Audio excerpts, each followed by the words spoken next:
शायद परिवार को प्रबंध करना औखा हो जाएगा। महाराज जी ने कई गल्लां विचारियां, सब तो बड़ी गल अपने साहिबजादियां की परख भी लैनी सी। महाराज सच्चे पातशाह जी ने समय नूं हालातां नूं भापदियां होया अपने बड़े पुत्र नूं आखिया, पुत्र लाहौर ब्याह दा सद्दा आया ते असीं नहीं जा सकते, तुसीं साडी जगह जाओ। कहते ने बाबा प्रिथी चंद ने सत वचन कहण दी बजाए और सोचण लग पिया, हिसाब किताब लग पिया, कैलकुलेशन कर लग्या भी मेरे जान दे विच फायदा की है, नुकसान की है। जे मैं जाना तो मैनूं उहदे विच किन्ना लाभ होना है जां किन्नी हानि होनी है। ਉਹਦੀ बुद्धि टबला खा गई, उन्होंने लग्या भी जान नाल मेरा नुकसान ज्यादा होना है, लॉस हो जाना। की कहता हुण सारा काम मैं हैंडल करदा, सारा कुछ मैं देखदा, किते बड़ी बनाई गेम हथों ना निकल जाए। मैं लाहौर ब्याह ते चला गया, पिछों दूसरे भरा ने किते काम सांभ लिया, फिर हथों निकल जाना सारा कुछ। गुरु की सेवा सोच के नहीं हुंदी, हिसाब किताब ला के नहीं हुंदी। सो उन्हें किते इस तरह सोच के महाराज गुरु रामदास जी ने जिहड़ा जवाब दिता, कहण लग्या पिता जी ब्याह ते चला जाता पर ब्याह जाण नाल पिछे काम रुक जाणगे। महाराज कहते भाई ये गुरु घर दे काम चली जाने ने। कहता नहीं, आमदन खर्चा हिसाब किताब सब कुछ मैं देखना। महाराज जान के भी ये अंदर की चलता है। एक प्रीखिया सीगी, परख सीगी, वो पास ना होया, जवाब दिता। सतगुरा ने दूसरे पुत्र महादेव नूं आख्या, कहने लगे पुत्र जी वो अगे नसीहतां देण लग पिया, सिक्ख्या देण लग पिया। कहता जी रिश्ते नाते तां झूठे ने, नाशवंत ने, कौन किसी का बेली है इत्थे, इत्थे तां आई चले जाते हैं। महाराज कहते लाहौर ब्याह जाण लई कह रहे हैं। कहता ना जी सानू किसी दे जम्मण दी खुशी नहीं, किसी दे मरण दा गम नहीं। भाव वो भी गुरु साहब के बचनों को कमा ना सकिया। हुक्म होया गुरु अर्जन देव जी महाराज नूं, क्योंकि ना उस माहौल दे विच पड़े, गुरु के बचनों को कितनी तरजीह देनी है, कितना बचनों को जिहड़ा सी मुख रखना है, ये उन्होंने बचपन च सिक्खिया। सत वचन कह के उन्होंने हुक्म मन्ने, लाहौर जाने लई तैयार होए। ये प्रीखिया चों पास होए। जदों गुरु अर्जन देव जी महाराज संगत जी तुर लगे, गुरु रामदास जी ने प्रीखिया के ऊपर एक होर प्रीखिया पा दी, एक होर पेपर पाता। कहने लगे पुत्र जी चले हो, उन्ना चिर वापस नहीं आना जिन्ना चिर साडा कोई तुहानू सुनेहा नहीं मिल जाता, जिन्ना चिर असीं तुहानू कोई आवाज़ नहीं मार लेंदे। ये उस तो भी टफ सी प्रीखिया। उन्हें आख्या पिता जी सत वचन, चले गए, ब्याह कट होया, ब्याह हो गया, रिश्तेदार वापस मुड़ गए, संबंधी वापस चले गए। पर गुरु अर्जन देव जी महाराज लाहौर ने ते उन्होंने जी करता भी मैं भी वापस जाके पिता गुरु रामदास जी के दर्शन करा, पर हुक्म नहीं गया, कोई सुनेहा नहीं मिलिया, कोई उन्होंने मैसेज नहीं दिता। फिर उन्होंने एक चिट्ठी पाई, इतिहास कहता उन्होंने चिट्ठी पाई, उहदे जिक्र किया भी मेरा मन तुहाडे दर्शनां नूं लोचदा है, मेरी हालत इस तरह की है जिवें आपां बाणी चों पढ़दे हां, मेरा मन लोचा गुर दर्शन ताई, बिन पकड़े चातरी की न्याई, त्रिखा न उतरै शांत न आवै, बिन दर्शन संत प्यारे जियो। हाँ भोली जियो भोल घुमाई, गुर दर्शन संत प्यारे जियो। उन्होंने कुछ इस तरह का जिक्र किया। संगत जी वो चिट्ठी गुरु रामदास साहब महाराज तक पहुंच गई, शायद गल किसी होर पासे तुरनी सी, पर वो चिट्ठी किते ना किते प्रीति चंद हथ लगी, क्योंकि सारा मुखी आए है, काम हैंडल ये करता। संगतां इनू मिलदियां ने आके पहली बार, ते इहने चिट्ठी लपोली, छुपा लई, गैब करती।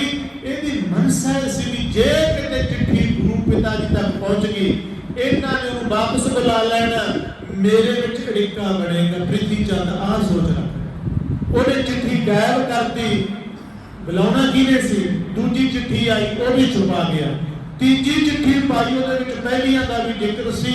ऐसी खेल कोई बहाना ऐसा बनिया, वो चिट्ठी गुरु रामदास साहब जी महाराज तक पहुंची। उहदे विच पहलियां चिट्ठियां दा जिक्र महाराज ने उन्हां नूं पुछिया सारिਆਂ ਨੂੰ भी भाई पहलियां चिट्ठियां प्रीति चंद नूं बुलाया गया, पानी ना पैण दिता इहने पैरां ते, मन्निया ना। गुरु रामदास साहब महाराज ने फिर सिख घल्ले, जाओ ਇਹਦੇ घर ਜਿਹੜੇ कपड़े उतार के आए, ਉਹ खीसे ਦੇ ਵਿੱਚੋਂ चिट्ठी ਕੱਢ के लेके आओ। सिख गए, घर वाली कर्मों ਨੂੰ गए, वस्त्र उतार के आया, चिट्ठियां ले आंदियां संगत दे विच महाराज ने ਇਹਦਾ ਪਾਖੰਡ ਇਹਦੇ ਦੇ ਅੰਦਰ ਜਿਹੜੀ ਨਫ਼ਰਤ ਸੀ ਉਹ ਮਹਾਰਾਜ ਸੱਚੇ ਪਾਤਸ਼ਾਹ ਨੇ ਦਿਖਾਈ। ਔਰ ਮਹਾਰਾਜ ਨੇ ਆਪਣੇ ਵੱਲੋਂ ਖਿਮਾ ਕਰਨਾ ਪ੍ਰਿਥੀ ਚੰਦ ਲਈ ਸ਼ਬਦ ਮੀਣਾ ਕਰ ਦਿਆ ਸੀ ਤੇ ਗੁਰੂ ਰਾਮਦਾਸ ਮਹਾਰਾਜ ਦੀ ਨਜ਼ਰਾਂ 'ਚ ਪ੍ਰਵਾਨਗੀ ਨਾ ਮਿਲੀ ਤੇ ਗੁਰੂ ਸਾਹਿਬ ਸੱਚੇ ਪਾਤਸ਼ਾਹ ਨੇ 1581 ਦੇ ਵਿੱਚ ਗੁਰਤਾ ਗੱਦੀ ਸਭ ਤੋਂ ਛੋਟੇ ਭਾਵ ਗੁਰੂ ਅਰਜਨ ਦੇਵ ਜੀ ਮਹਾਰਾਜ ਸੱਚੇ ਪਾਤਸ਼ਾਹ ਨੇ ਜਦੋਂ ਦਿੱਤੀ ਨਾ, ਪ੍ਰਿਥੀ ਚੰਦ ਨੇ ਏਡਾ ਵਿਵਾਦ ਖੜਾ ਕੀਤਾ ਉੱਥੇ, ਇਸ ਗੱਲ ਦਾ ਏਡਾ ਇਸ਼ੂ ਬਣਾ ਲਿਆ। ਇਹਨੇ ਕੁਝ ਬੰਦੇ ਇਕੱਠੇ ਕੀਤੇ, ਇਹਨੇ ਜਿੰਨੇ ਦੇ ਸੰਪਰਕ ਦੇ ਵਿੱਚ ਸੀ ਸਾਰੇ ਇਕੱਠੇ ਕਰਕੇ ਇਹ ਉੱਥੇ ਗਿਆ। ਇਹਨੇ ਕਿਹਾ ਵੀ ਮੈਂ ਗੱਦੀ ਦਾ ਹੱਕਦਾਰ, ਸਾਰਾ ਕੰਮ ਮੈਂ ਵੇਖਣਾ, ਸਾਰਾ ਕੰਮ ਮੇਰੇ ਕੰਟਰੋਲ ਦੇ ਵਿੱਚ ਹੈ, ਮੈਂ ਘਰ ਦੇ ਵਿੱਚੋਂ ਜੇਠਾ ਵੀ ਹਾਂ ਤੇ ਮੇਰਾ ਇਸ ਗੱਦੀ ਦੇ ਉੱਪਰ ਹੱਕ ਹੈ। ਇਸ ਗੱਦੀ ਦੇ ਉੱਪਰ ਕਿਉਂਕਿ ਪਹਿਲੀ ਵਾਰੀ ਗੁਰੂ ਨਾਨਕ ਸਾਹਿਬ ਜੀ ਨੇ ਆਪਣੇ ਦੋਨਾਂ ਸਾਹਿਬਜ਼ਾਦਿਆਂ ਕਿਸੇ ਨੂੰ ਗੱਦੀ ਨਹੀਂ ਸੀ ਦਿੱਤੀ। ਗੁਰੂ ਅੰਗਦ ਦੇਵ ਜੀ ਨੇ ਦੋਨਾਂ ਪੁੱਤਰਾਂ ਤੋਂ ਬਾਬਾ ਦਾਸੂ ਦਾਸੀ ਚੋਂ ਕਿਸੇ ਨੂੰ ਗੱਦੀ ਨਹੀਂ ਸੀ ਦਿੱਤੀ। ਬਾਬਾ ਅਮਰਦਾਸ ਨੂੰ ਗੁਰਤਾ ਗੱਦੀ ਤੇ ਬਿਠਾਇਆ। ਗੁਰੂ ਅਮਰਦਾਸ ਜੀ ਨੇ ਬਾਬਾ ਮੋਹਨ ਤੇ ਮੋਰੀ ਦੇ ਵਿੱਚੋਂ ਕਿਸੇ ਨੂੰ ਗੱਦੀ ਨਹੀਂ ਦਿੱਤੀ। ਭਾਈ ਜੇਠਾ ਜੀ ਨੂੰ ਇਹ ਪਹਿਲੀ ਵਾਰੀ ਹੋ ਰਿਹਾ ਵੀ ਕੋਈ ਗੁਰੂ ਆਪਣੇ ਸਾਹਿਬਜ਼ਾਦਿਆਂ ਨੂੰ ਕਿਸੇ ਨੂੰ ਗੱਦੀ ਦੇਣ ਲੱਗਿਆ। ਪ੍ਰਿਥੀ ਚੰਦ ਲਈ ਇਸ਼ੂ ਬਣ ਗਿਆ, ਕਹਿੰਦਾ ਜੇ ਗੱਦੀ ਮਿਲੇਗੀ ਮੈਂ ਜੇਠਾ, ਮੈਂ ਵੱਡਾ, ਮੈਂ ਇਸ ਗੱਦੀ ਦਾ ਅਧਿਕਾਰੀ ਹਾਂ। ਉਹਨੇ ਰੌਲਾ ਖੜਾ ਕੀਤਾ ਤੇ ਭਰਵੇਂ ਇਕੱਠ ਦੇ ਵਿੱਚ ਜਦੋਂ ਨੇ ਵਿਵਾਦ ਬਣਾਇਆ ਨਾ, ਫਿਰ ਬ੍ਰਹਮ ਗਿਆਨੀ ਬਾਬਾ ਬੁੱਢਾ ਸਾਹਿਬ ਜੀ ਨੂੰ ਗੁਰੂ ਅਰਜਨ ਦੇਵ ਜੀ ਮਹਾਰਾਜ ਨੇ ਬੜੀ ਨਿਮਰਤਾ ਨਾਲ ਕਿਹਾ।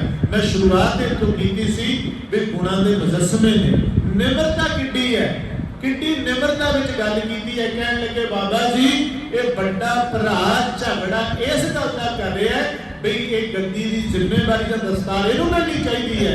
ਕਹਿਣ ਲੱਗੇ ਬਿਲਕੁਲ। ਕਹਿੰਦੇ ਫਿਰ ਮੇਰੇ ਵੱਡੇ ਭਰਾ ਨੂੰ ਹੀ ਦਸਤਾਰ ਦਿੱਤੀ ਜਾਏ। ਤੁਸੀਂ ਹੈਰਾਨ ਹੋਵੋਗੇ ਉਹ ਦਸਤਾਰ ਬਾਬਾ ਬੁੱਢਾ ਸਾਹਿਬ ਜੀ ਨੇ ਪ੍ਰਿਥੀ ਚੰਦ ਨੂੰ ਦਿੱਤੀ ਔਰ ਪ੍ਰਿਥੀ ਚੰਦ ਬੜਾ ਖੁਸ਼ ਹੋਇਆ। ਕਹਿਣ ਲੱਗਿਆ ਮੈਂ ਗੁਰੂ ਬਣ ਗਿਆ, ਮੈਂ ਇਹਨੇ ਐਲਾਨ ਕੀਤਾ ਇੱਕ ਤਰ੍ਹਾਂ ਦਾ ਵਾਪਸ ਆ ਗਿਆ। ਪਰ ਗੁਰੂ ਸਾਹਿਬ ਸੱਚੇ ਪਾਤਸ਼ਾਹ ਦੀਆਂ ਖੁਸ਼ੀਆਂ ਗੁਰੂ ਅਰਜਨ ਦੇਵ ਜੀ ਮਹਾਰਾਜ ਦੇ ਉੱਪਰ ਤੇ ਸੰਗਤ ਨੇ ਇਹਨੂੰ ਐਕਸੈਪਟ ਨਾ ਕੀਤਾ। ਸੰਗਤ ਨੇ ਪ੍ਰਿਥੀ ਚੰਦ ਨੂੰ ਗੁਰੂ ਨਾ ਮੰਨਿਆ। ਸੰਗਤ ਗੁਰੂ ਅਰਜਨ ਦੇਵ ਜੀ ਮਹਾਰਾਜ ਵਾਲੇ ਪਾਸੇ ਹੈ ਕਿਉਂਕਿ ਗੁਰੂ ਸਾਹਿਬ ਜੀ ਦੀਆਂ ਖੁਸ਼ੀਆਂ ਉਹਦੇ ਸੀ। ਸੋ 1581 ਦੇ ਵਿੱਚ ਗੁਰੂ ਅਰਜਨ ਦੇਵ ਜੀ ਮਹਾਰਾਜ ਗੁਰਤਾ ਗੱਦੀ ਦੇ ਸ਼ਸ਼ੋਭਤ ਹੁੰਦੇ ਨੇ। ਗੁਰੂ ਕੀ ਸੰਗਤ ਹੁਣ ਧਿਆਨ ਦੇਣਾ, ਦੋ ਮਹਾਰਾਜ ਸੱਚੇ ਪਾਤਸ਼ਾਹ ਦੇ ਜਿਹੜੇ ਭਰਾ ਨੇ ਬਿਲਕੁਲ ਵੱਖਰੀ ਸੋਚ ਹੈ। ਗੁਰੂ ਸਾਹਿਬ ਨੇ ਗੁਰਤਾ ਗੱਦੀ ਤੇ ਸ਼ਸ਼ੋਭਤ ਹੋ ਕੇ ਸਾਰਾ ਧਿਆਨ ਸਿੱਖੀ ਦੇ ਪ੍ਰਚਾਰ ਪ੍ਰਸਾਰ ਵਾਸਤੇ, ਸਰਬੱਤ ਦੇ ਭਲੇ ਵਾਸਤੇ, ਸੰਸਾਰ ਦੇ ਭਲੇ ਵਾਲੇ ਪਾਸੇ ਲਗਾਤਾ। ਪ੍ਰਿਥੀ ਚੰਦ ਜਦੋਂ ਤੱਕ ਸੰਗਤਾਂ ਨਾ ਗਈਆਂ, ਸੰਗਤਾਂ ਨੇ ਉਹਨਾਂ ਨੂੰ ਉਸ ਦਾ ਸਤਿਕਾਰ ਨਾ ਦਿੱਤਾ, ਇਹਨੇ ਰੱਜ ਕੇ ਵਿਰੋਧਤਾ ਸ਼ੁਰੂ ਕਰਤੀ। ਤੁਸੀਂ ਹੈਰਾਨ ਹੋਵੋਗੇ ਇਹਨੇ ਕੁਝ ਬੰਦੇ ਛੱਡੇ, ਸਾਰਾ ਚੜਾਵਾ ਉਤਰ ਜਾਣ ਲੱਗ ਪਿਆ। ਗੁਰੂ ਕੇ ਲੰਗਰ ਤੱਕ ਮਸਤਾਨੇ ਹੋ ਗਏ।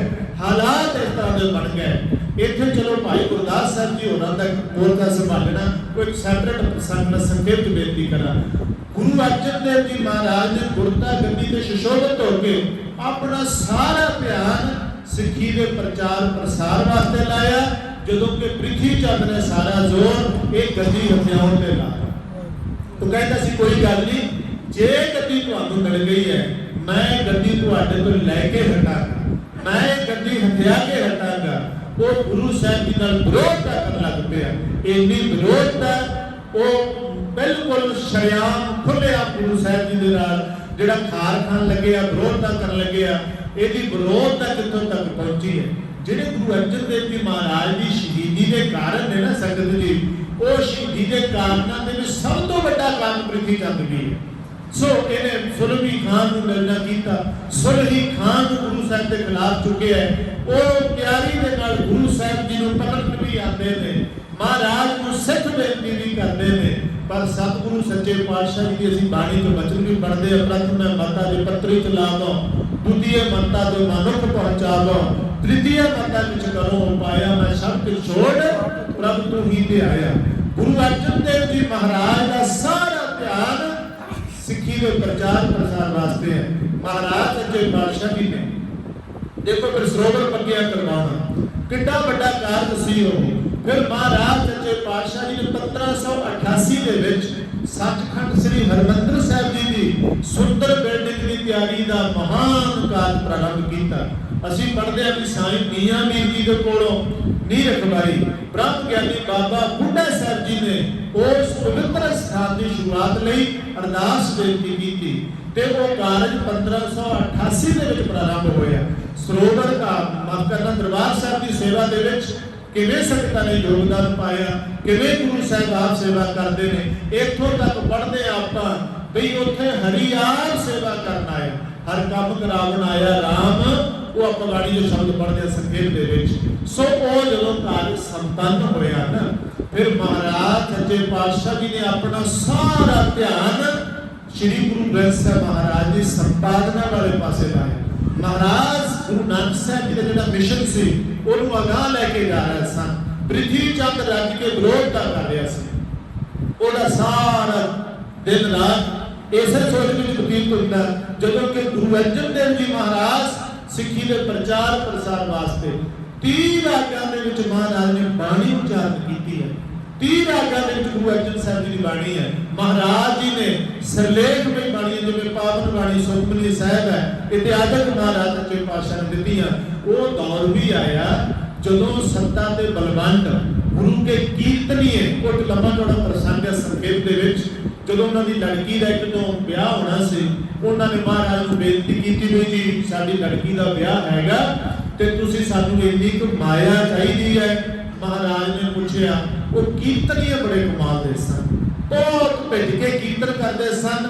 ਕੀਰਤਨ ਦਾ ਸੰਗਤਾਂ ਦੇ ਉੱਪਰ ਐਸਾ ਪ੍ਰਭਾਵ ਪੈਂਦਾ ਸੀ, ਸੰਗਤਾਂ ਮਾਇਆ ਨਾਲ ਉਹਨਾਂ ਨੂੰ ਨਿਹਾਲ ਕਰਦੀਆਂ ਸਨ, ਬੜੇ ਚੜਾਵੇ ਚੜ੍ਹਦੇ ਸਨ। ਤੇ ਜਦੋਂ ਮਹਾਰਾਜ ਜੀ ਨੂੰ ਬੇਨਤੀ ਕੀਤੀ, ਸਤਿਗੁਰਾਂ ਨੇ ਪੁੱਛਿਆ, ਉਹਨਾਂ ਪਤਾ ਕੀ ਕਿਹਾ ਸੀ ਸੰਖੇਪ ਦੇ ਵਿੱਚ? ਕਹਿੰਦੇ ਜੀ ਇੱਕ ਦਿਨ ਦਾ ਚੜਾਵਾ ਦੇ ਦਿਓ। ਮਹਾਰਾਜ ਸੱਚੇ ਪਾਤਸ਼ਾਹ ਜਾਣ ਕੇ ਕਹਿੰਦੇ ਠੀਕ ਆ ਭਾਈ, ਅਗਲੇ ਦਿਨ ਚਲੋ ਜਦੋਂ ਕੀਰਤਨ ਕਰਨ ਆਏ ਜ਼ੋਰ ਲਾਉਂਦੇ ਨੇ ਵੀ ਅੱਜ ਵਧੀਆ ਕੀਰਤਨ ਕਰਨਾ, ਜਿੰਨਾ ਵਧੀਆ ਕੀਰਤਨ ਕਰਾਂਗੇ ਸੰਗਤ ਓਨੀਓ ਨਿਹਾਲ ਹੋ ਕੇ ਪੈਸੇ ਦੇਵੇ, ਚੜਾਵਾ ਚੜੇਗਾ। ਪਰ ਅੱਜ ਗਲੇ ਨਹੀਂ ਵਰਤ ਰਹੀ, ਅੱਜ ਖੇਡ ਨਹੀਂ ਵਰਤ ਰਹੀ। ਇਹਨਾਂ ਗੁਰੂ ਕਲਾ ਵਰਤਾਉਂਦਾ ਹੈ, ਗੁਰੂ ਦੀ ਖੇਡ ਵਾਪਰਦੀ ਹੈ ਜਦੋਂ ਬੰਦਾ ਭਿੱਜ ਕੇ ਸੁਣ ਕੇ ਫਿਰ ਸੁਣਨ ਵਾਲਿਆਂ ਸਰੋਤਿਆਂ ਦੇ ਉੱਪਰ ਵੀ ਅਸਰ ਪੈਂਦਾ। ਸੋ ਉਹ ਗੱਲ ਨਾ ਬਣੀ, ਚੜਾਵਾ ਨਾ ਚੜਿਆ, ਰੁੱਸ ਗਏ, ਇਤਰਾਜ਼ ਕੀਤਾ ਤੇ ਉਹਨਾਂ ਨੇ ਆਖਿਆ ਸੀ ਕੀਰਤਨ ਨਹੀਂ ਕਰਨਾ, ਘਰੇ ਜਾ ਕੇ ਬੈਠ ਗਏ। ਮਹਾਰਾਜ ਨੇ ਸਿੱਖ ਕੱਲੇ, ਉਹਨਾਂ ਨੇ ਨਾ ਆਉਣਾ ਕੀਤਾ, ਫੇਰ ਕੱਲੇ ਇੱਥੋਂ ਤੱਕ ਆਦਤਾਂ ਕਹਿਣ ਲੱਗੇ ਅਸੀਂ ਕੀਰਤਨ ਨਹੀਂ ਕਰਨਾ, ਅਸੀਂ ਜੇ ਕੀਰਤਨ ਨਹੀਂ ਕਰਾਂਗੇ ਸੰਗਤਾਂ ਨੇ ਚੜਾਵਾ ਨਹੀਂ ਚੜਾਉਣਾ, ਆਮਦਨ ਨਹੀਂ ਹੋਏਗੀ, ਗੁਰੂ ਦਾ ਕੰਮ ਕਿਵੇਂ ਚੱਲੇਗਾ। ਉਹਨਾਂ ਨੇ ਤਾਂ ਇੱਥੋਂ ਤੱਕ ਕਹਿਤਾ ਸੀ ਸੰਗਤ ਜੀ, ਕਹਿੰਦੇ ਗੁਰੂ ਨਾਨਕ ਨੂੰ ਕੌਣ ਜਾਣਦਾ ਜੇ ਸਾਡੇ ਬਜ਼ੁਰਗ ਭਾਈ ਮਰਦਾਨਾ ਕੀਰਤਨ ਨਾ ਕਰਦੇ। ਮਹਾਰਾਜ ਨੇ ਫਿਰ ਕਹਿ ਦਿੱਤਾ ਸੀ, ਕਹਿੰਦੇ ਤੁਸੀਂ ਫਿੱਟ ਗਏ ਹੋ, ਗੁਰ ਕੀ ਨਿੰਦਾ ਸੁਣੇ ਨਾ ਕਾਂ। ਮਹਾਰਾਜ ਨੇ ਜਦੋਂ ਆਖਿਆ ਫਿਟਕਾਰੇ ਗਏ, ਫਿੱਟ ਗਏ, ਬਿਮਾਰ ਹੋ ਗਏ ਤੇ ਜਿਸ ਤਰੀਕੇ ਦੇ ਨਾਲ ਸੰਗਤਾਂ ਨੇ ਹੁਕਮ ਕਰਤਾ ਵੀ ਕੋਈ ਇਹਨਾਂ ਨੂੰ ਮੂੰਹ ਨਾ ਲਾਵੇ, ਕੋਈ ਇਹਨਾਂ ਦੀ ਸਿਫਾਰਿਸ਼ ਲੈ ਕੇ ਵੀ ਨਾ ਹੋਵੇ। ਵੱਖਰੀ ਗੱਲ ਹੈ ਕਿ ਭਾਈ ਲੱਦਾ ਜੀ ਨੇ ਕਿਵੇਂ ਬਖਸ਼ਾਇਆ ਉਹਨਾਂ ਨੂੰ। ਮੈਂ ਜਿਹੜੀ ਬੇਨਤੀ ਕਰ ਰਿਹਾ ਸੀ ਉਹ ਸਾਰਾ ਗਾਓ। ਮਹਾਰਾਜ ਨੇ ਆਪ ਸੰਗਤਾਂ ਬਣ ਕੇ ਕੀਰਤਨ ਕੀਤਾ। ਇੱਕ ਬੇਨਤੀ ਹੋਰ, ਸੰਗਤ ਨੂੰ ਕੀਰਤਨ ਕਰਨ ਦਾ ਅਧਿਕਾਰ ਪਹਿਲੀ ਵਾਰੀ ਗੁਰੂ ਅਰਜਨ ਦੇਵ ਜੀ ਮਹਾਰਾਜ ਨੇ ਦਿੱਤਾ। ਇਸ ਤੋਂ ਪਹਿਲਾਂ ਭਾਈ ਮਰਦਾਨੇ ਕਹਿੰਦੇ ਖਾਨ ਵੀ ਤਾਂ ਵਿੱਚੋਂ ਹੀ ਉਹਨਾਂ ਦੇ ਚਲੋ ਪੁੱਤਰ ਪੋਤਰੇ ਗਾਂ ਕੀਰਤਨ ਕਰਦੇ ਰਹੇ। ਮਹਾਰਾਜ ਨੇ ਆਪ ਕੀਰਤਨ ਕੀਤਾ, ਕਿੱਡੇ ਕਮਾਲ ਦੇ ਕੀਰਤਨੀਏ ਸਨ ਮਹਾਰਾਜ। ਇਹ ਬਹੁਤ ਵੱਡਾ ਗੁਣ ਹੈ, ਪਰ ਨਿਵਰਤਾ ਕਿੰਨੀ ਹੈ।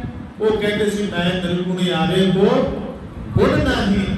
ਔਰ ਗੁਰੂ ਸਾਹਿਬ ਸੱਚੇ ਪਾਤਸ਼ਾਹ ਜੀ ਨੇ ਸਰੋਵਰ ਪੱਕਿਆਂ ਕਰਵਾਇਆ ਤੇ ਹਰਮੰਦਰ ਸਾਹਿਬ ਦੀ ਸੁੰਦਰ ਬਿਲਡਿੰਗ, ਆਰਕੀਟੈਕਟ ਕਿੱਡੇ ਵੱਡੇ ਨੇ ਮਹਾਰਾਜ। ਆਹ ਇਹੋ ਜਿਹੀ ਬਿਲਡਿੰਗ ਦਾ ਨਮੂਨਾ ਤਿਆਰ ਕੀਤਾ ਕਿਸੇ ਆਰਕੀਟੈਕਟ ਨੇ ਬਣਾਇਆ ਕਿਤੇ? ਮਹਾਰਾਜ ਨੇ ਆਪ ਸਾਰਾ ਕੁਝ ਦਾ ਨਕਸ਼ਾ ਆਪ ਤਿਆਰ ਕੀਤਾ, ਆਪ ਦੀ ਸ਼ੁਰੂਆਤ ਕੀਤੀ, ਆਪ ਕੋਲੇ ਬੈਠ ਕੇ ਬਣਵਾਇਆ ਮਿਸਤਰੀਆਂ ਤੋਂ। ਦੁਨੀਆ ਦੇ ਵਿੱਚ ਇੱਕੋ ਇੱਕ ਬਿਲਡਿੰਗ ਹੈ ਗੁਰੂ ਅਰਜਨ ਦੇਵ ਜੀ ਮਹਾਰਾਜ ਨੇ ਜਿਹੜੀ ਆਪਣੀ ਦੇਖ ਰੇਖ ਕਿੰਨੀਆਂ ਸਦੀਆਂ ਗੁਜ਼ਰ ਗਈਆਂ। ਅੱਜ ਵੀ ਦੁਨੀਆ ਦੇ ਕੋਨੇ-ਕੋਨੇ 'ਚ ਬੈਠਾ ਬੰਦਾ ਤਰਸਦਾ ਵੀ ਹਰਿਮੰਦਰ ਸਾਹਿਬ ਦੇ ਕਿਤੇ ਦਰਸ਼ਨ ਹੋ ਜਾਣ।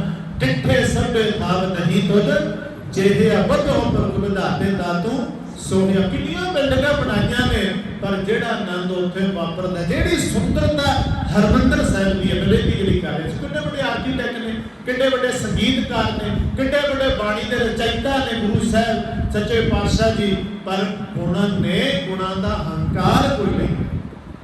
महाराज अपनियां ਜਿਹੜੀਆਂ ਨੇ ਉਹ ਮਤਲਬ ਸੇਵਾਵਾਂ ਕਰ ਰਹੇ ਨੇ ਜਾਂ ਪੁਰਤਾ ਗਤੀ ਦੀਆਂ ਸੇਵਾਵਾਂ ਨਿਭਾ ਰਹੇ ਨੇ।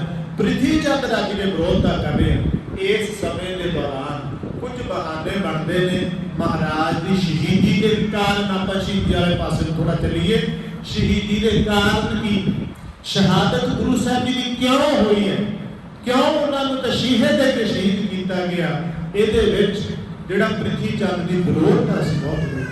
ਪ੍ਰਿਥੀ ਚੰਦ ਸਰਕਾਰੇ ਦਰਬਾਰੇ ਦੀ ਸ਼ਿਕਾਇਤ ਕਰਦਾ। ਉਹ ਅਕਬਰ ਨੂੰ ਵੀ ਕਈ ਵਾਰੀ ਮਿਲਦਾ ਹੈ, ਸ਼ਿਕਾਇਤ ਕੀਤੀ। ਅਕਬਰ ਬੜਾ ਨਰਮ ਦਿਲ ਬੰਦਾ ਸੀ, ਉਹਨੇ ਨਹੀਂ ਇਹਨਾਂ ਵੱਲ ਧਿਆਨ ਦਿੱਤਾ। ਫਿਰ ਉਹ ਸੁਲਹੀ ਖਾਨ ਨੂੰ ਚੁੱਕ ਕੇ ਲੈ ਕੇ ਆਉਂਦਾ। ਉਹ ਠੀਕ ਹੈ ਵੀ ਇੱਕ ਭੱਠੇ 'ਚ ਡਿੱਗ ਗਿਆ ਸਮੇਤ ਘੋੜੇ ਦੇ, ਅੱਗ 'ਚ ਸੜ ਹੋਇਆ। ਦੂਜੇ ਨੂੰ ਉਹਦੇ ਆਦਮੀਆਂ ਨੇ ਵੱਢ ਦਿੱਤਾ ਸੀ, ਉਹ ਗੁਰੂ ਸਾਹਿਬ ਜੀ ਤੱਕ ਨਹੀਂ ਪਹੁੰਚੇ। ਇਹਦੇ ਨਾਲ ਇੱਕ ਹੋਰ ਪ੍ਰਸੰਗ ਜੁੜਦਾ ਹੈ। ਜਦੋਂ ਮਹਾਰਾਜ ਗੁਰਤਾ ਗੱਦੀ ਦੇ ਸ਼ਸ਼ੋਭਤ ਸਨ, ਮਹਾਰਾਜ ਨੇ ਸ਼੍ਰੀ ਗੁਰੂ ਗ੍ਰੰਥ ਸਾਹਿਬ ਮਹਾਰਾਜ ਦੀ ਸੰਪਾਦਨਾ ਕਰਵਾਈ ਨਾ ਸੰਗਤ ਜੀ। 1601 ਤੋਂ ਲੈ ਕੇ 1604 ਤੱਕ ਰਾਮਸਰ ਸਰੋਵਰ ਦੇ ਕੰਢੇ ਤੇ ਮਹਾਰਾਜ ਨੇ ਭਾਈ ਗੁਰਦਾਸ ਸਾਹਿਬ ਜੀ ਹੋਰਾਂ ਨੂੰ ਲਿਖਾਰੀ ਲਾ ਕੇ ਸ਼੍ਰੀ ਗੁਰੂ ਗ੍ਰੰਥ ਸਾਹਿਬ ਮਹਾਰਾਜ ਆਪ ਪੀੜ ਦੀ ਲਿਖਵਾਈ ਕਰਵਾਈ। ਪਹਿਲੇ ਗੁਰੂ ਸਾਹਿਬਾਨਾਂ ਦੀ ਬਾਣੀ, 4 ਗੁਰੂ ਸਾਹਿਬਾਨ, 5ਵੇਂ ਮਹਾਰਾਜ ਆਪ, 15 ਭਗਤ ਸਾਹਿਬਾਨ, 11 ਭਗਤ ਸਾਹਿਬਾਨ, ਗੁਰੂ ਕੇ ਸਿੱਖਾਂ ਦੀ ਬਾਣੀ। ਉਹ ਮਹਾਨ ਬਾਣੀ ਦਾ ਜਿਹੜਾ ਖਜ਼ਾਨਾ ਸੀ, ਜਿਹਦੇ ਵਿੱਚ ਕੁਝ ਮਿਹਰਬਾਨ ਕਰਕੇ ਗਲਗੱਡ ਕਰਨ ਲੱਗ ਪਏ ਸਨ। ਉਹ ਪੱਕੀ ਬਾਣੀ ਦੀ ਤਰਜ਼ ਤੇ ਕੱਚੀ ਬਾਣੀ ਉਚਾਰਨ ਲੱਗ ਪਏ ਸਨ। ਤੇ ਗੁਰੂ ਸਾਹਿਬ ਸੱਚੇ ਪਾਤਸ਼ਾਹ ਜੀ ਨੇ ਫਿਰ ਦੂਰ ਅੰਦੇਸੀ ਤੋਂ ਕੰਮ ਲੈਂਦੇ ਆ। ਮਹਾਰਾਜ ਨੇ ਫਿਰ ਆਪ ਪੀਰ ਦੀ ਸੰਪਾਦਨਾ ਦਾ ਕਾਰਜ ਆਰੰਭ ਕੀਤਾ। ਮਹਾਰਾਜ ਨੇ ਲਿਖਾਰੀ ਭਾਈ ਗੁਰਦਾਸ ਸਾਹਿਬ ਜੀ ਹੋਰਾਂ ਨੂੰ ਲਾਇਆ।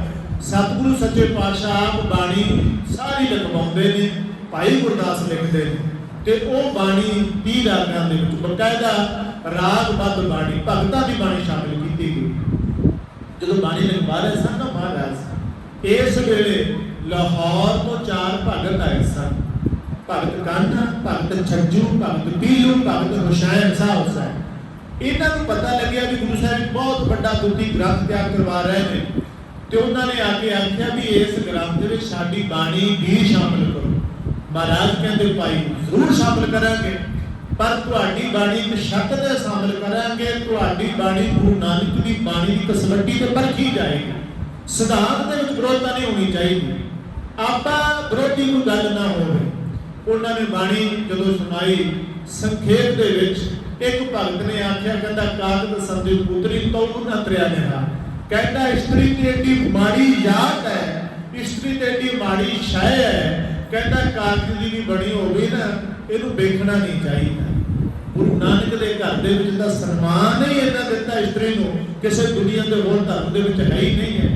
ਇੱਥੇ ਤੇ ਪਹਿਲੇ ਮਹਾਰਾਜ ਜੀ ਨੇ ਕਹਿ ਦਿੱਤਾ ਸੀ, ਭੰਡ ਜੰਮੀ ਹੈ, ਭੰਡ ਨਿੰਮੀ ਹੈ, ਭੰਡ ਮੰਗਲ ਵੀ ਆਹੋ, ਭੰਡੋ ਹੋਵੇ ਦੋਸਤੀ, ਭੰਡੋ ਚੱਲੇ ਰਾਹੋ, ਭੰਡ ਮੋਆ ਭੰਡ ਭਾਲੀ ਹੈ, ਭੰਡ ਹੋਵੇ ਬੰਧਾਨ, ਸੋ ਕਿਉ ਬੰਦਾ ਕੀ ਹੈ, ਜਿੰਦ ਜੰਮੈ ਰਾਜਾ। ਤੇ ਇੱਥੇ ਇਹਦਾ ਐਕਸੈਪਟ ਨਹੀਂ ਕੀਤਾ ਜਾ ਸਕਦਾ ਵੀ ਕਾਗਜ਼ ਸੰਦੀ ਪੁੱਤਰੀ। ਮਹਾਰਾਜ ਕਹਿੰਦੇ ਭਾਈ ਤੁਹਾਡੀ ਬਾਣੀ ਨਹੀਂ ਸ਼ਾਮਿਲ ਕੀਤੀ ਜਾ ਸਕਦੀ। ਦੂਜੇ ਨੂੰ ਮੌਕਾ ਦਿੱਤਾ, ਉਹ ਕਹਿੰਦਾ ਸਨ ਨਾਲੋਂ ਸਿਰ ਭਲੇ ਜੰਮਦਿਆਂ ਜੋ ਮੋਏ। ਕਹਿੰਦਾ ਵੀ ਜ਼ਿੰਦਗੀ ਤੋਂ ਬੜੇ ਦੁੱਖ ਹੁੰਦੇ ਨੇ, ਬੜੀਆਂ ਔਕੜਾਂ ਨੇ, ਵਧੀਆ ਜਿਹੜੇ ਜੰਮਦੇ ਮਰ ਗਏ ਸਿਆਪਾ ਹੀ ਖਤਮ ਹੋ ਗਿਆ। ਮਹਾਰਾਜ ਕਹਿੰਦੇ ਨਹੀਂ, ਜ਼ਿੰਦਗੀ ਦਾ ਸੰਘਰਸ਼ ਹੈ, ਵਿਖਮੋ ਅਖਾੜਾ। ਇੱਥੇ ਤੇ ਨੈਗੇਟਿਵਿਟੀ ਤਾਂ ਹੈ ਹੀ ਨਹੀਂ ਹੈ, ਨਕਾਰਾਤਮਕ ਸੋਚ ਤਾਂ ਹੈ ਹੀ ਨਹੀਂ ਹੈ। ਇਹ ਤਾਂ ਢਹਿੰਦੀਆਂ ਕਲਾ ਵਾਲਿਆਂ ਨੂੰ ਚੜ੍ਹਦੀਆਂ ਕਲਾ ਵਿੱਚ ਲੈ ਜਾਂਦੀ ਹੈ ਬਾਣੀ। ਇਹ ਦੇ ਵਿੱਚ ਨਕਾਰਾਤਮਕ ਨੈਗੇਟਿਵਿਟੀ ਵਾਲੀ ਬਾਣੀ ਨਹੀਂ ਸ਼ਾਮਲ ਹੋਵੇਗੀ। ਤੀਜੇ ਨੂੰ ਮੌਕਾ ਦਿੱਤਾ, ਉਹ ਕਹਿੰਦਾ ਉਹੀ ਜੇ ਮੈਂ ਉਹੀ ਜੇ ਜਾ ਕੋ ਨਾਥ ਸਾਧ ਸੇਵੇ। ਕਹਿੰਦਾ ਮੈਂ ਉਹੀ ਹਾਂ। ਮਹਾਰਾਜ ਕਹਿੰਦੇ ਨਹੀਂ, ਇੱਥੇ ਤੇ ਉਹਨਾਂ ਦੀ ਬਾਣੀ ਸ਼ਾਮਲ ਹੈ ਜਿਹੜੇ ਕਹਿੰਦੇ ਮੈਂ ਨਾਹੀ ਕਛ ਹਉ ਨਹੀਂ ਕਿ ਚਾਹੇ ਨਾ ਮੋੜਾ। ਤੇ ਜਦੋਂ ਇਹਨਾਂ ਨੂੰ ਮੌਕਾ ਦਿੱਤਾ, ਮਤਲਬ ਇਹਨਾਂ ਦੀ ਬਾਣੀ ਮਹਾਰਾਜ ਕਹਿੰਦੇ ਨਹੀਂ ਤੁਹਾਡੀ ਸ਼ਾਮਲ ਕਰਾਂਗੇ। ਉਹ ਭਗਤਾਂ ਨੇ ਪਤਾ ਕੀ ਕਿਹਾ, ਕਹਿੰਦੇ ਮਰਿਆ ਮੁੱਕਿਆਂ ਦੀ ਬਾਣੀ ਦਾ ਗ੍ਰੰਥ ਵਿੱਚ ਸ਼ਾਮਿਲ ਕਰੀ ਜਾਂਦੇ ਹੋ, ਅਸੀਂ ਤੁਹਾਡੇ ਸਾਹਮਣੇ ਜਾਗਦੇ ਚੂਤੇ ਬੈਠੇ ਆ। ਮਹਾਰਾਜ ਨੂੰ ਉਹਨਾਂ ਨੇ ਪ੍ਰੈਸ਼ਰ ਬਣਾਇਆ, ਜ਼ੋਰ ਲਾਇਆ। ਸਤਿਗੁਰੂ ਕਹਿੰਦੇ ਨਹੀਂ, ਇਹ ਅਦੁੱਤੀ ਗ੍ਰੰਥ ਦੇ ਵਿੱਚ ਨਾ ਧੱਕੇ ਨਾਲ ਬਾਣੀ ਸ਼ਾਮਿਲ ਹੋਏਗੀ, ਨਾ ਕਿਸੇ ਹੋਰ ਤਰੀਕੇ ਦੇ ਨਾਲ। महाराज ने बाणी शामिल ना की, उन्हें शराब दिते, डरावे दिते, धमकियां दी, असीं ये कर देंगे वो कर देंगे, लाहौर वापस गए। इन्हां च कदों का रस्ते च मर के चलो कुछ ने गुरु साहब के विरुद्ध वो प्लेटफॉर्म तैयार किया। प्रिथी चंद की विरोधता पहला नंबर, दूजा उन्हां भगतां की विरोधता, तीजी गल जिहड़ा बादशाह जहांगीर सी, बादशाह जहांगीर अकबर का पुत्र सी, थोड़ा जिहा ध्यान दिओ। जिहड़ा अकबर सी बड़ा नरम दिल रहा है। बाबर तो बाद हमायूं, हमायूं तो बाद अकबर, अकबर ने लंबा समा राज किया है। अकबर गुरु साहब जी तो प्रभावित भी सी। अकबर गुरु अमरदास साहब जी के वेले आया भी, उन्हें लंगर च प्रसादा पानी भी छकिया, उन्हें जमीन भी कुछ लंगरां दे नाम देनी चाहिए। सो अकबर जिहड़ा सी, इहदा पुत्र जिहड़ा जहांगीर सीगा ना, मुहम्मद सलीम इहदा शॉर्ट नाम है। मुहम्मद सलीम बड़ा तेज तरार बना, बिल्कुल आऊं कहता हूं भी उधरों जिवें प्रिथी चंद सी ना, बस इधरों मुहम्मद सलीम बादशाह जहांगीर का दूजा नाम। इहदा जिहड़ा पुत्र सी खुसरो, वो बादशाह अकबर अपने पुत्र नूं बड़ा प्यार करदा सी। गुरु साहब जी का जन्म 1563 का, जहांगीर का 1559 का, 6 साल छोटा है गुरु साहब जी के नाल, ध्यान देना थोड़ा जिहा। ते जिहड़ा जहांगीर बादशाह है, इहनूं अकबर लाइक नहीं सी करदा, अकबर इहनूं पसंद नहीं सी करदा। ਇਹਦੇ ਚ ਬੜੀਆਂ ਅਲਾਮਤਾਂ ਸੀ, ਬੜੀਆਂ ਘਾਟਾਂ ਸੀ, ਬੜਾ ਕਮੀਆਂ ਸੀ ਬਾਦਸ਼ਾਹ ਜਹਾਂਗੀਰ ਦੇ ਵਿੱਚ। ਜਿਹੜਾ ਖੁਸਰੋ ਸੀਗਾ ਉਹਨੂੰ ਬਾਦਸ਼ਾਹ ਅਕਬਰ ਪਸੰਦ ਕਰਦਾ ਸੀ। ਉਹ ਕਹਿੰਦਾ ਸੀ ਕਿ ਮੇਰੇ ਤੋਂ ਬਾਅਦ ਮੇਰਾ ਪੁੱਤਰ ਗੱਦੀ ਤੇ ਨਾ ਬੈਠੇ, ਮੇਰਾ ਪੋਤਰਾ ਗੱਦੀ ਤੇ ਬੈਠ ਜਾਏ। ਬੜੇ ਧਿਆਨ ਨਾਲ ਸੁਣਨਾ ਕਿ ਅਕਬਰ ਦੇ ਵੇਲੇ ਵੀ ਸ਼ਿਕਾਇਤਾਂ ਕੀਤੀਆਂ ਪਰ ਉਹਨੇ ਨਹੀਂ ਪਰਵਾਹ ਕੀਤੀ, ਨਹੀਂ ਸੁਣੀਆਂ। ਉਸ ਵੇਲੇ ਜਿਹੜਾ ਜਹਾਂਗੀਰ ਹੈ ਇਹ ਉਸ ਦੌੜ ਵਿੱਚ ਹੈ ਵੀ ਮੈਂ सिंहासन हासिल कर लो, मैं बादशाह बना, पर अकबर लाइक नहीं करता। प्रॉब्लम यह है उन्हें गंढ तो शुरू की थी। उस वेले ना शेख अहमद सरहंदी है, वो जिहड़ा सिंगर खास तरह का उन्होंने एक सिलसिला सीगा नक्शबंदी सिलसिला, वो कट्टर मुसलमान ने, वो गुरु साहब तो बहुत जैलसी भी करते हैं। गुरु साहब के प्रभाव तो लोग प्रभावित होकर हिंदू की मुसलमान की वो धड़ाधड़ सिख बन रहा है। ਜਿਹੜਾ ਨਕਸ਼ਬੰਦੀ ਸਿਲਸਿਲਾ ਥੋੜਾ ਜਿਹਾ ਧਿਆਨ ਦਿਓ, ਮੈਂ ਜਿਹੜੀ ਬੇਨਤੀ ਕਰ ਰਿਹਾ ਵੀ ਸ਼ਹੀਦੀ ਦੇ ਕਾਰਨ ਨੇ ਜਿਹੜੇ ਉਹ ਨਕਸ਼ਬੰਦੀ ਸਿਲਸਿਲਾ ਜਿਹੜਾ ਸੀ, ਕੱਟੜ ਮੁਸਲਮਾਨ ਗੁਰੂ ਸਾਹਿਬ ਨਾਲ ਈਰਖਾ ਕਰਦੇ ਨੇ। ਉਹਦਾ ਜਿਹੜਾ ਮੁਖੀਆ ਸੀ ਉਹ ਸੀ ਸ਼ੇਖ ਅਹਿਮਦ ਸਰਹੰਦੀ। ਜਿਹੜਾ ਸ਼ੇਖ ਅਹਿਮਦ ਸਰਹੰਦੀ ਸੀਗਾ, ਇਹਦਾ ਚੇਲਾ ਸੀਗਾ ਸ਼ੇਖ ਫਰੀਦ ਬੁਖਾਰੀ। ਸ਼ੇਖ ਫਰੀਦ ਬੁਖਾਰੀ ਕੌਣ ਹੈ? ਇਹ ਬਾਦਸ਼ਾਹ ਜਹਾਂਗੀਰ ਦੇ ਦਰਬਾਰ ਦੇ ਵਿੱਚ ਅਸਰ ਰਸੂਖ ਵਾਲਾ ਬੰਦਾ ਹੈਗਾ, ਸ਼ੇਖ ਫਰੀਦ ਬੁਖਾਰੀ। ਇਹ ਸ਼ੇਖ ਫਰੀਦ ਬੁਖਾਰੀ ਸ਼ੇਖ ਅਹਿਮਦ ਸਰਹੰਦੀ ਦਾ ਬੜਾ ਸ਼ਰਧਾਲੂ ਹੈ। ਤੇ ਜਦੋਂ ਬਾਦਸ਼ਾਹ ਅਕਬਰ ਦਾ ਅੰਤਲਾ ਸਮਾਂ ਆਇਆ ਨਾ, ਇਹ ਅਕਬਰ ਨਵੰਬਰ 1605 ਦੇ ਵਿੱਚ ਇਹ ਮੌਤ ਆਉਂਦੀ ਹੈ, ਨਵੰਬਰ 1605 ਦੇ ਵਿੱਚ। ਤੇ ਜਦੋਂ ਪਤਾ ਲੱਗਿਆ ਵੀ ਹੁਣ ਅਕਬਰ ਬਿਮਾਰ ਹੈ, ਅਕਬਰ ਦਾ ਕੰਮ ਖਤਮ ਹੋਣ ਵਾਲਾ ਹੈ, ਜਿਹੜਾ ਨਕਸ਼ਬੰਦੀ ਸਿਲਸਿਲਾ ਸੀ ਉਹ ਐਕਟਿਵ ਹੋ ਗਿਆ, ਪੂਰਾ ਐਕਟਿਵ ਹੋ ਗਿਆ। ਤੇ ਜਿਹੜਾ ਇਹ ਸੀਗਾ ਜਹਾਂਗੀਰ ਮੁਹੰਮਦ ਸਲੀਮ, ਇਹ ਉਹਨਾਂ ਦੇ ਨਾਲ ਇਹਨੇ ਗੰਢ ਤੁਰ ਕੀਤੀ।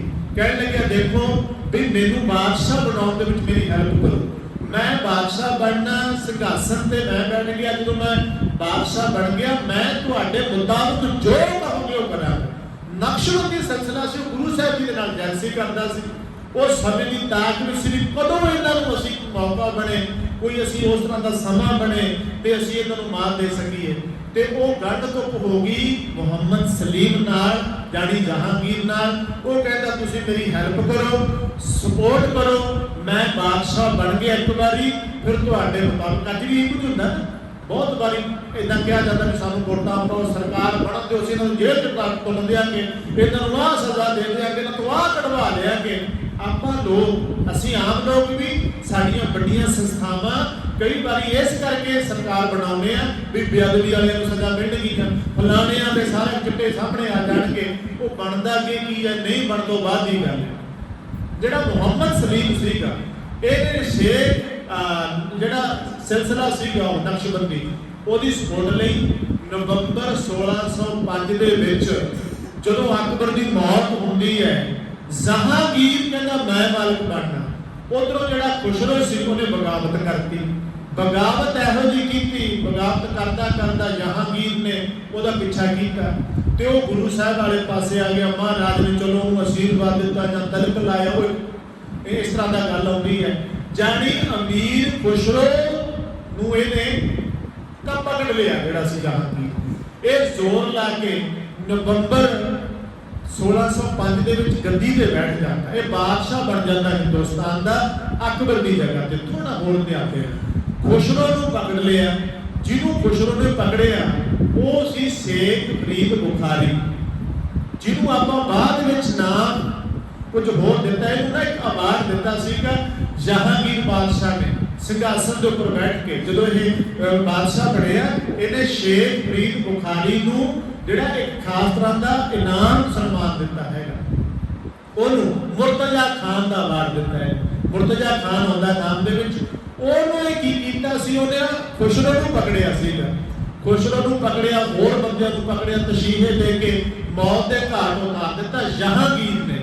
ते जहांगीर ने इत्थों तक अकबर खुसरो के जिन्ने बंदे नाल दे सी सारे नूं मौत के घाट उतारता, खुसरो नूं जेल च पाता, इहदियां अखां तक कढ दियां ते लम्मा समा जाके 1627-26 तक जींदा रहा। पर यह अन्ना करता सीगा जहांगीर। ते ये फिर जहांगीर बन गया बादशाह 1605 नवंबर दे विच। उस तो बाद फिर वो जो समझौता होया सी इहने वो कारवाइयां करनियां शुरू कर दियां। वो सिलसिला एक्टिव हो गया, पृथ्वी चंद की विरोधता हो गई। इधरों जिहड़ा दीवान चंदू सीगा, इहदी लड़की सीगी जिन्हें आदमी भेजे सी भी कोई चंगा जिहा वर घर लभ के उत्थे रिश्ता कर आओ। तो वो आए सी, वो बहुत थावां ते गए, किते वर नहीं सही, किते घर नहीं सही। अखीर वो अमृतसर साहब आए। जो इत्थे सारा देखिया, उन्होंने बादशाह गोबिंद जी नूं देखिया ते वो चलो इत्थे रिश्ता कर गए। उन्होंने जो जाके चंदू नूं कहा, उन्हें आख्या भी कित्थे, उन्हें अगे जो सुनिया वो कह लगे तुसीं चुबारे दी इट गोली नूं ला रहे बई मैं बादशाह का वजीर एक तरह का दीवान चंदू कहता है, तो तुसीं मेरी लड़की का रिश्ता उत्थे कर रहे हो। भाव कहता उन्होंने कोले किहड़ी आमदन है, कहते जी इत्थे ढेर लग गया संगत का चढ़ावा, जो संगत ने कल ना चढ़ाया मेरी धी की करेगी। ये नहीं सी पता लगना कि दुनिया जिहड़ी है सारी दुनिया के विचों मेन स्थान ये है कि इत्थे ते कदे कभी नहीं आउंदी। चलो वो भी अपनी जिन्नी क समझ सी।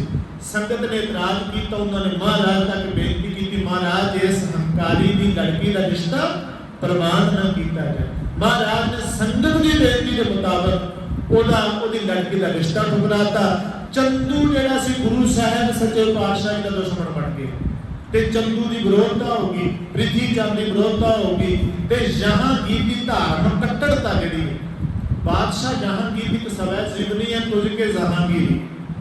डॉक्टर गंडा सिंह जी होरां ने बहुत काम किया उहदे ते, उहदा पंजाबी दे विच तर्जमा मिल जाता। हुण वो अपने सवै जीवनी दे विच लिखदा, कहता है अर्जन नाम का एक हिंदू जिन्हें दुकान खोल छड्डी है, संखेप के शब्द कह रहे हैं, इहने बड़ी देर तो पाखंड शुरू किया। कहता इहदे प्रभाव हेठ के भोले भाले हिंदू ते भोले भाले मुसलमान धड़ाधड़ सिख बन रहे हैं। कहता मैं बहुत चिर तो इस मौके की भाल विच सी भी कदों कोई मौका मिले।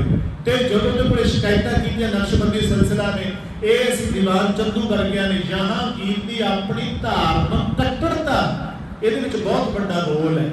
ते क्योंकि जो बादशाह ठाड़ी बैठा बाकी तो बहाने बनने ने ना, जो सीएम ने पीएम ने धार लिया बाकी ने फिर उस तरह का प्लेटफॉर्म तैयार कर देने भी दो चिट्ठियां दो शिकायतां आप इन्हां नूं करिए सारा कुछ। जहांगीर की अपनी अंदरों धार्मिक कट्टरता सी। वो गुरु साहब के वध प्रचार तो बड़ा दुखी सी। उन्हें मुर्तजा खान जिहड़ा शेख फरीद बुखारी सी, उस मुर्तजा खान को ऑर्डर किया भी इहदा घर घर जब्त कर लिया जाए, ये ते केस पा लिया ते ताकि इहनूं गिरफ्तार किया जाए। गुरु अर्जन देव जी महाराज जी को मुर्तजा खान ने जिवें गिरफ्तार किया, सतगुरु सच्चे पातशाह जी को जिस तरीके के नाल फिर तशीहे दिते गए। दीवान चंदू वो अपनी लड़की का जिहड़ा रिश्ता ठुकराया सी महाराज जी ने, ते ओहदा बदला लेना चाहुंदा सी। बहुत सारे कारण बने।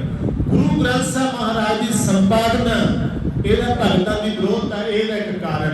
इस करके बादशाह जहांगीर नवंबर 1605 ਦੇ ਵਿੱਚ ਤਖਤ ਤੇ ਬੈਠਾ 3-4 ਮਹੀਨਿਆਂ ਦੇ ਵਿੱਚ ਇਹਨੇ ਸਾਰਾ ਮਾਹੌਲ ਸੱਜ ਲਿਆ।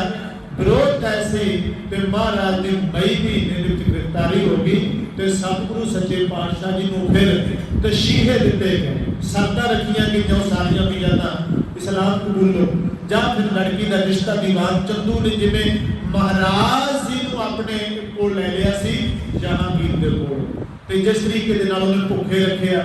ਮਹਾਰਾਜ ਸੱਚੇ ਪਾਤਸ਼ਾਹ ਜੀ ਨੂੰ ਕਈ ਤਰ੍ਹਾਂ ਦੇ ਤਸ਼ੀਹੇ ਦਿੱਤੇ, ਫਿਰ ਉਹਨਾਂ ਨੂੰ ਤੱਤੀ ਤਵੀ ਤੇ ਬਿਠਾ ਕੇ ਹੇਠੋਂ ਲੋਹੜਿਆਂ ਦੀ ਅੱਗ ਦੇ ਭਾਂਬੜ ਵਾਲੇ ਗਏ ਤੇ ਗਰਮ ਰੇਤ ਮੰਗਵਾ ਕੇ ਭਰ ਭਰ ਕੇ ਕੜਛੇ ਸਿਮਰ ਨਿਮਰਤਾ ਦੀ ਮੂਰਤ ਸ਼ਾਂਤੀ ਦੇ ਪੁੰਜ ਧੰਨ ਗੁਰੂ ਅਰਜਨ ਦੇਵ ਜੀ ਮਹਾਰਾਜ ਦੇ ਮੁਬਾਰਕ ਸੀਸ ਵਿੱਚ ਪਾਏ ਗਏ।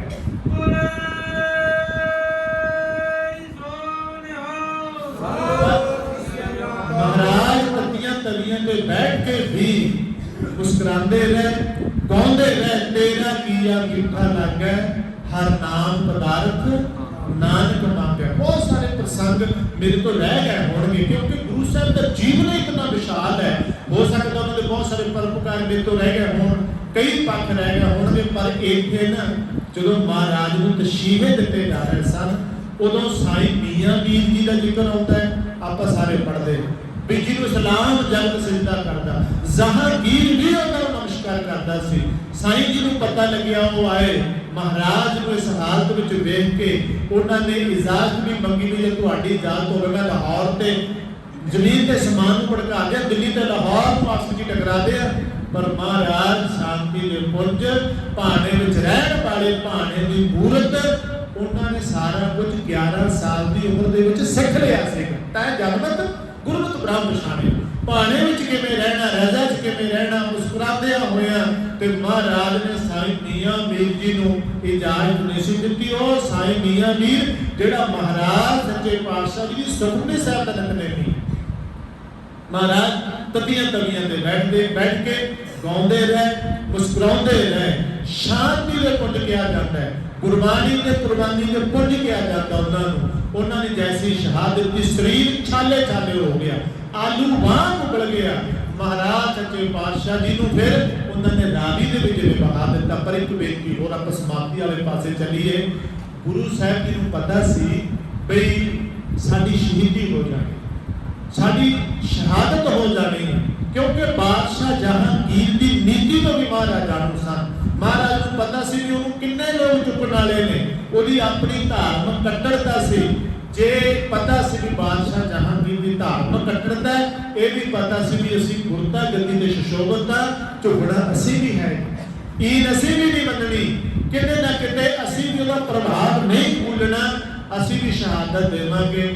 ਗੁਰੂ ਕੀ ਸੰਗਤ ਮਹਾਰਾਜ ਨੂੰ ਸ਼ਹਾਦਤ ਦੇਣ ਗਏ ਨੇ, ਉਸ ਤੋਂ ਪਹਿਲਾਂ ਨਾ ਸਤਿਗੁਰੂ ਸੱਚੇ ਪਾਤਸ਼ਾਹ ਨੇ ਪੂਰਨ ਦੇਸੀ ਤੋਂ ਕੰਮ ਲੈਂਦਿਆਂ ਹੋਏ ਇਹ ਇਤਿਹਾਸ ਨੇ ਬਹੁਤ ਜਗ੍ਹਾ ਦਿੱਤੀ ਹੈ ਇਸ ਚੀਜ਼ ਨੂੰ।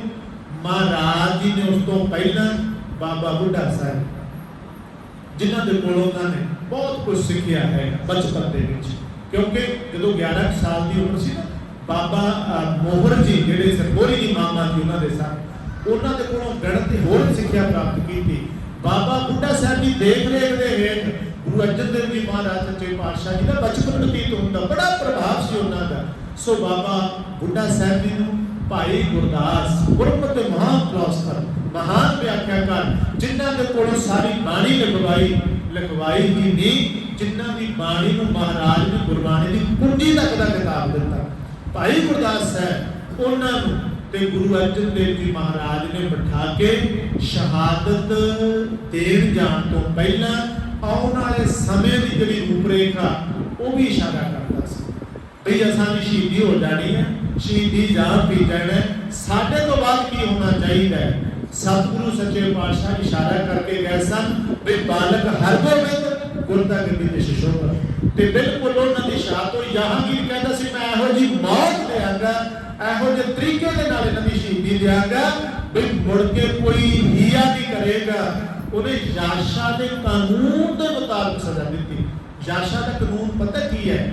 ਐਸ ਢੰਗ ਦੇ ਨਾਲ ਕਿਸੇ ਨੂੰ ਮੌਤ ਦੇਣੀ ਵੀ ਉਹਦੇ ਸਰੀਰ ਦੇ ਵਿੱਚੋਂ ਨਿਕਲੇ ਹੋਏ ਖੂਨ ਦਾ ਇੱਕ ਸਿੱਟਾ ਵੀ ਜ਼ਮੀਨ ਤੇ ਨਾ ਡਿੱਗੇ, ਕਿਉਂਕਿ ਐਸਾ ਮੰਨਿਆ ਜਾਂਦਾ ਸੀ ਕਿ ਜਿੱਥੇ ਡੁੱਲਦਾ ਖੂਨ ਸ਼ਹੀਦਾਂ ਦਾ ਨਾ ਵੀ ਉੱਥੋਂ ਹੋਰ ਸ਼ਹੀਦ ਪੈਦਾ ਹੁੰਦੇ।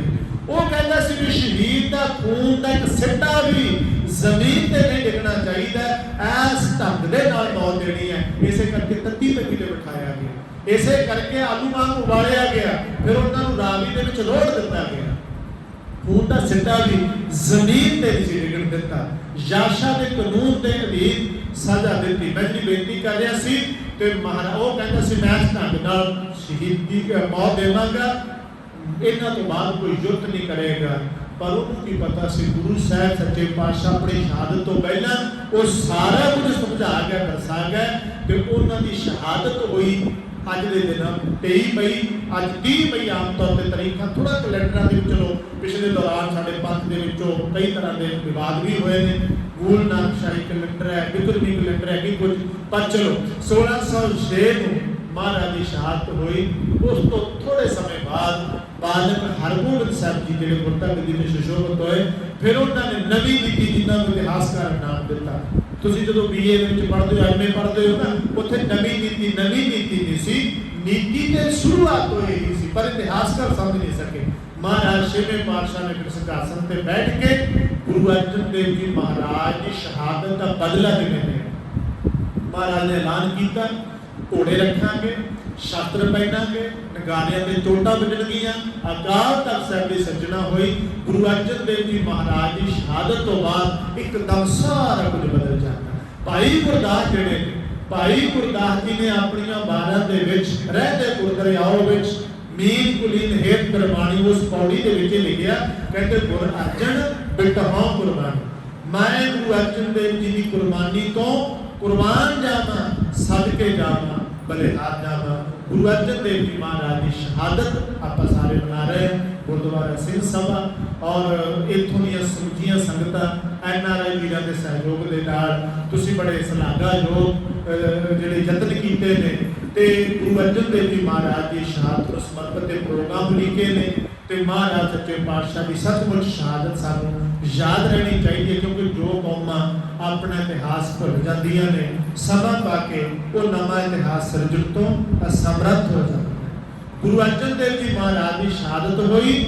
ਮਹਾਰਾਜ ਸੱਚੇ ਪਾਤਸ਼ਾਹ ਜੀ ਨੇ 43 ਸਾਲ ਦੀ ਉਮਰ ਦੇ ਵਿੱਚ, ਦੇਖੋ, ਤੇ ਜਿਹੜਾ ਜਹਾਂਗੀਰ ਬਾਦਸ਼ਾਹ ਹੈ ਉਹਨੇ ਸਿੰਘਾਸਨ ਤੇ ਬੈਠ ਕੇ ਬਸ 4-5 ਮਹੀਨਿਆਂ ਦੇ ਬਾਅਦ ਹੀ ਗੁਰੂ ਅਰਜਨ ਦੇਵ ਜੀ ਮਹਾਰਾਜ ਨੂੰ ਸ਼ਹੀਦ ਕੀਤਾ। ਅਮੀਰ ਜਿਹੜਾ ਮਾਕਾ ਖੁਸਰੋ ਸੀਗਾ ਉਹਨੂੰ ਅੰਨਾ ਕਰਤਾ ਤੇ ਇਸ ਤੋਂ ਬਾਅਦ ਇੱਕ ਨਵਾਂ ਦੌਰ ਚੱਲਿਆ।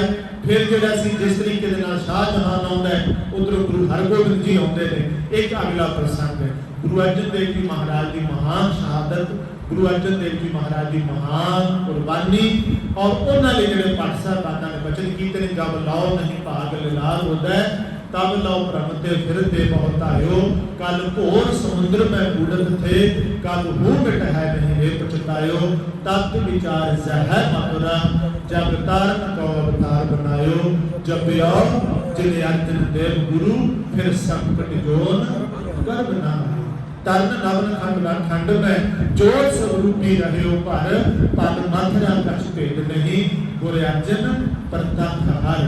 धन गुरु अर्जन देव जी महाराज जी ने शहीदी पुरब मनाते हुए ये बहुत सोहने प्रोग्राम आप जी ने वीकेंड गुरुद्वारा मैनेजमेंट कमेटी के वालों पहली बार दस को हुक्म होया सीगा भी आके संगतां दे दर्शन किए जान। थोड़ा बाट दूर है, चलो महाराज ने टाइम से पहुंचा दिता। बेनतियां भाई साहब जी उन्होंने काफ़ी सख्त रूप दे विच कीतियां ने, जरूरी भी बन जाता कई बार।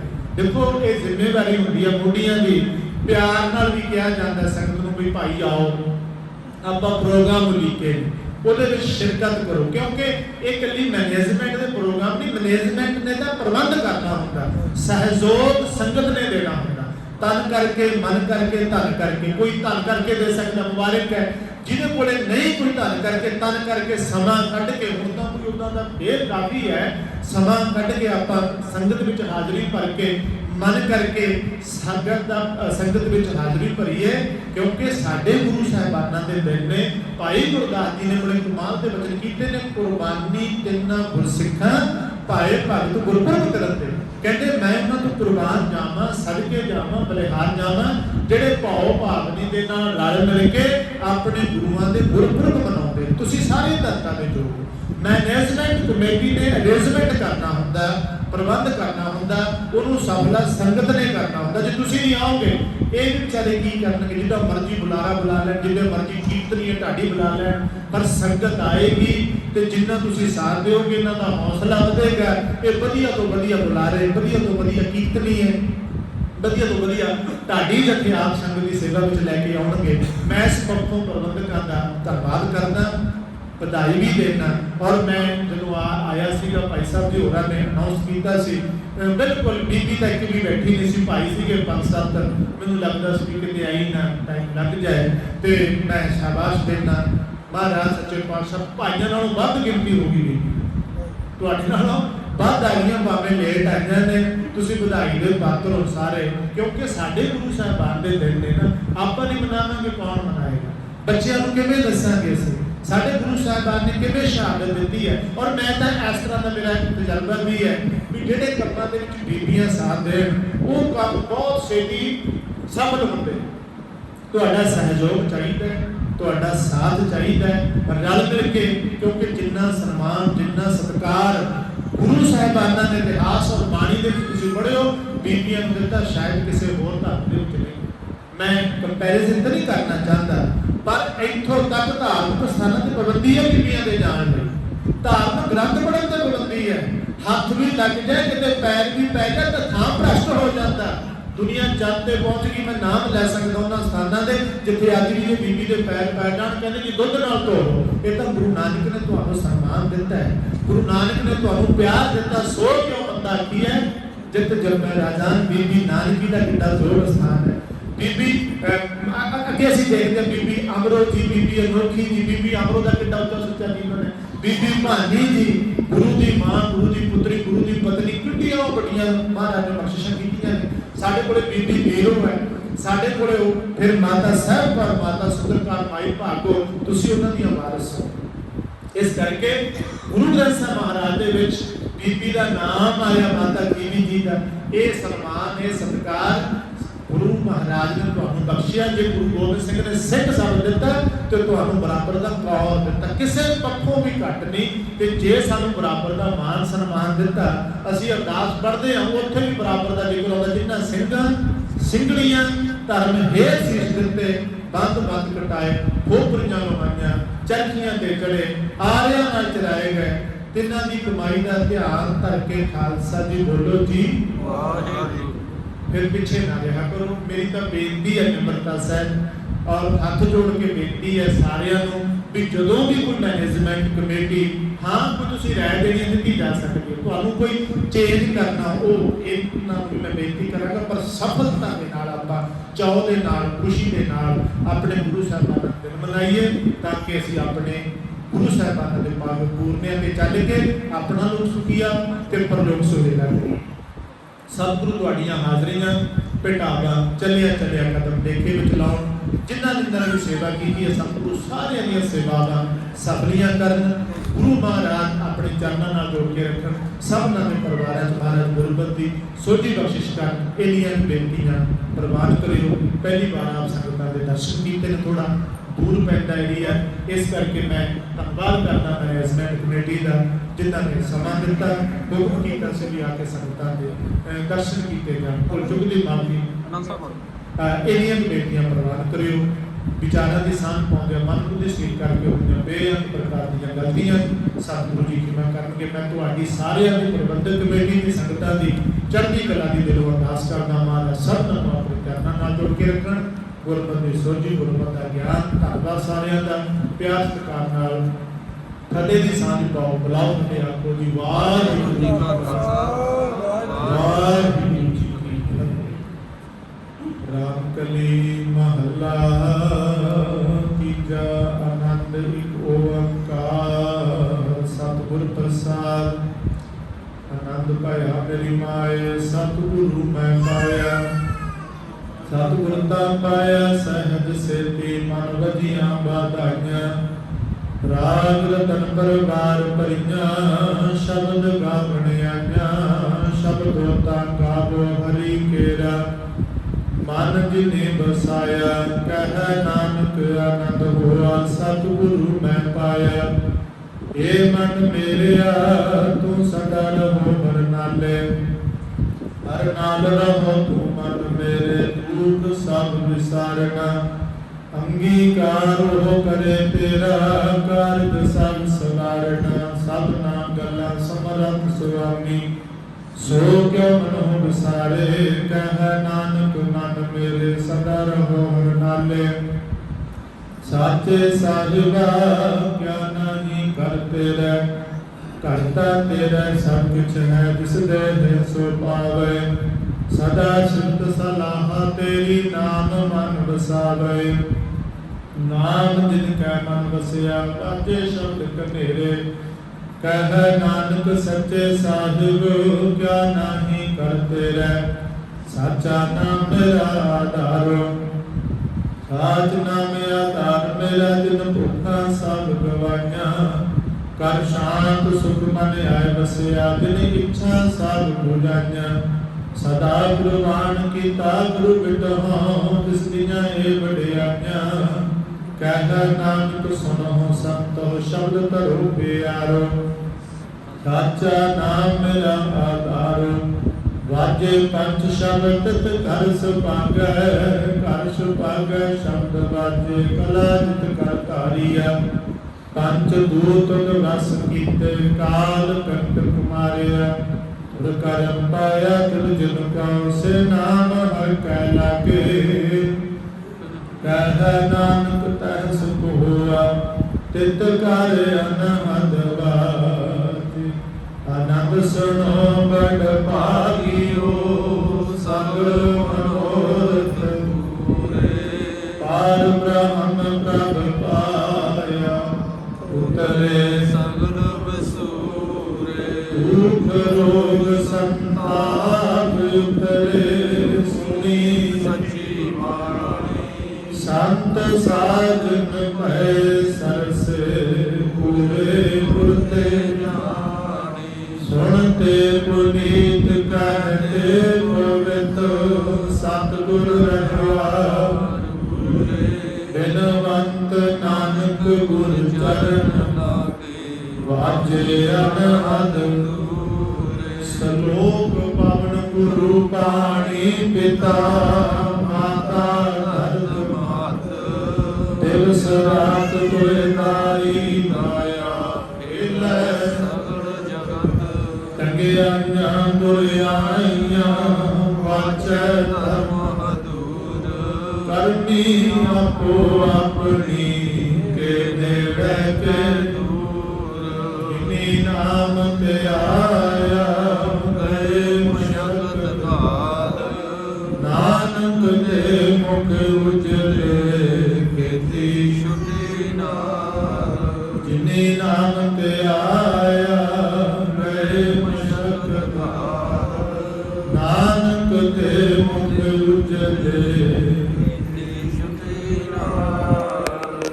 ਵਾਹਿਗੁਰੂ ਜੀ ਕਾ ਖਾਲਸਾ, ਵਾਹਿਗੁਰੂ ਜੀ ਕੀ ਫਤਿਹ। ਠਾਕੁਰ ਅਰਦਾਸ ਜੀਉ ਪਿੰਡ ਸਭ ਤੇਰੀ ਰਾਹ। ਤੁਮ ਮਾਤ ਪਿਤਾ ਹਮ ਬਾਰਿਕ ਤੇਰੇ। ਤੁਮਰੀ ਕਿਰਪਾ ਮੈਂ ਸੁਖ ਕਰੇ। ਹੋਏ ਨਾ ਜਾਣ